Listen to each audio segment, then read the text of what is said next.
بسم اللہ الرحمن الرحیم۔ پارٹ 6، اسلام کیا ہے؟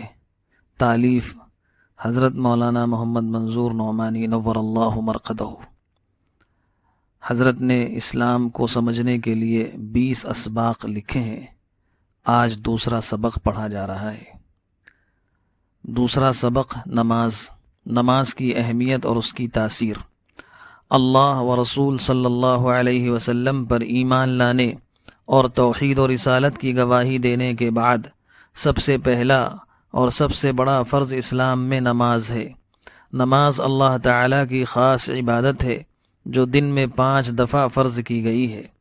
قرآن شریف کی 50 آیتوں میں اور رسول اللہ صلی اللہ علیہ وسلم کی سینکڑوں حدیثوں میں نماز کی بڑی سخت تاکید فرمائی گئی ہے، اور اس کو دین کا ستون اور دین کی بنیاد کہا گیا ہے۔ نماز کی یہ خاص تاثیر ہے کہ اگر وہ ٹھیک طریقے سے ادا کی جائے اور اللہ تعالیٰ کو حاضر و ناظر سمجھتے ہوئے پورے دھیان سے خشوع و خضوع کے ساتھ پڑھی جائے تو اس سے آدمی کا دل پاک اور صاف ہوتا ہے اور اس کی زندگی درست ہو جاتی ہے اور برائیاں اس سے چھوٹ جاتی ہیں، اور نیکی اور سچائی کی محبت اور خدا کا خوف اس کے دل میں پیدا ہو جاتا ہے۔ اسی لیے اسلام میں دوسرے تمام فرضوں سے زیادہ اس کی تاکید ہے، اور اسی واسطے رسول اللہ صلی اللہ علیہ وسلم کا دستور تھا کہ جب کوئی شخص آپ کے پاس آ کر اسلام قبول کرتا تو آپ توحید کی تعلیم کے بعد پہلا عہد اس سے نماز ہی کا لیا کرتے تھے۔ الغرض کلمے کے بعد نماز ہی اسلام کی بنیاد ہے۔ نماز نہ پڑھنا اور نماز نہ پڑھنے والے رسول اللہ صلی اللہ علیہ وسلم کی نظر میں۔ احادیث سے معلوم ہوتا ہے کہ حضور صلی اللہ علیہ وسلم نماز نہ پڑھنے کو کفر کی بات اور کافروں کا طریقہ قرار دیتے تھے، اور فرماتے تھے کہ جو شخص نماز نہ پڑھے اس کا دین میں کوئی حصہ نہیں۔ چنانچہ صحیح مسلم کی ایک حدیث میں ہے کہ حضور صلی اللہ علیہ وسلم نے فرمایا، بندے کے اور کفر کے درمیان نماز چھوڑ دینے ہی کا فاصلہ ہے۔ مطلب یہ ہے کہ بندہ اگر نماز چھوڑ دے گا تو کفر سے مل جائے گا اور اس کا یہ عمل کافروں کا سا عمل ہوگا۔ ایک دوسری حدیث میں وارد ہوا ہے کہ اسلام میں اس کا کچھ بھی حصہ نہیں جو نماز نہ پڑھتا ہو۔ نماز پڑھنا کتنی بڑی دولت اور کیسی نیک بختی ہے، اور نماز چھوڑنا کتنی بڑی ہلاکت اور کیسی بدبختی ہے، اس کا اندازہ کرنے کے لیے رسول اللہ صلی اللہ علیہ وسلم کی یہ ایک حدیث اور سنیے۔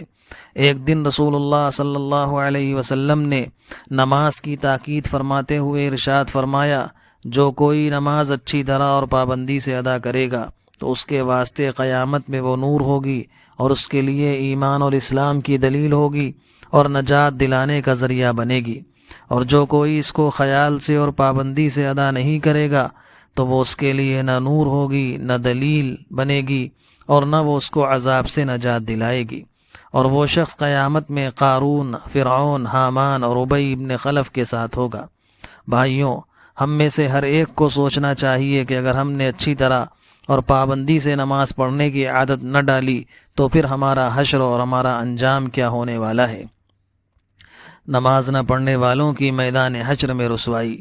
نماز نہ پڑھنے والوں کو قیامت کے دن سب سے پہلے جو سخت ذلت اور رسوائی اٹھانا پڑے گی اس کو قرآن مجید کی ایک آیت میں اس طرح بیان فرمایا گیا ہے، یوم یکشف عن ساق ویدعون الی السجود فلا یستطیعون خاشعۃ ابصارهم ترہقهم ذلہ وقد كانوا يدعون الی السجود وهم سالمون۔ اس آیت کا مطلب اور خلاصہ یہ ہے کہ قیامت کے دن جبکہ نہایت سخت گھڑی ہوگی اور شروع دنیا سے لے کر قیامت تک کے سارے انسان محشر میں جمع ہوں گے تو اللہ تعالیٰ کی ایک خاص تجلی ظاہر ہوگی، اور اس وقت پکارا جائے گا کہ سب لوگ اللہ کے حضور میں سجدے میں گر جائیں۔ تو جو خوش نصیب اہل ایمان دنیا میں نمازیں پڑھتے تھے اور اللہ کو سجدے کیا کرتے تھے تو وہ فوراً سجدے میں چلے جائیں گے، لیکن جو لوگ تندرست اور اچھے ہٹے کٹے ہونے کے باوجود نمازیں نہیں پڑھتے تھے ان کی کمریں اس وقت تختے کے مانند سخت کر دی جائیں گی، اور وہ کافروں کے ساتھ کھڑے رہ جائیں گے، سجدہ نہ کر سکیں گے، اور ان پر سخت ذلت اور خواری کا عذاب چھا جائے گا، اور ان کی نگاہیں نیچی ہوں گی اور وہ آنکھ اٹھا کر کچھ دیکھ بھی نہ سکیں گے۔ دوزخ کے عذاب سے پہلے ذلت و خواری کا یہ عذاب انہیں سر محشر اٹھانا ہوگا۔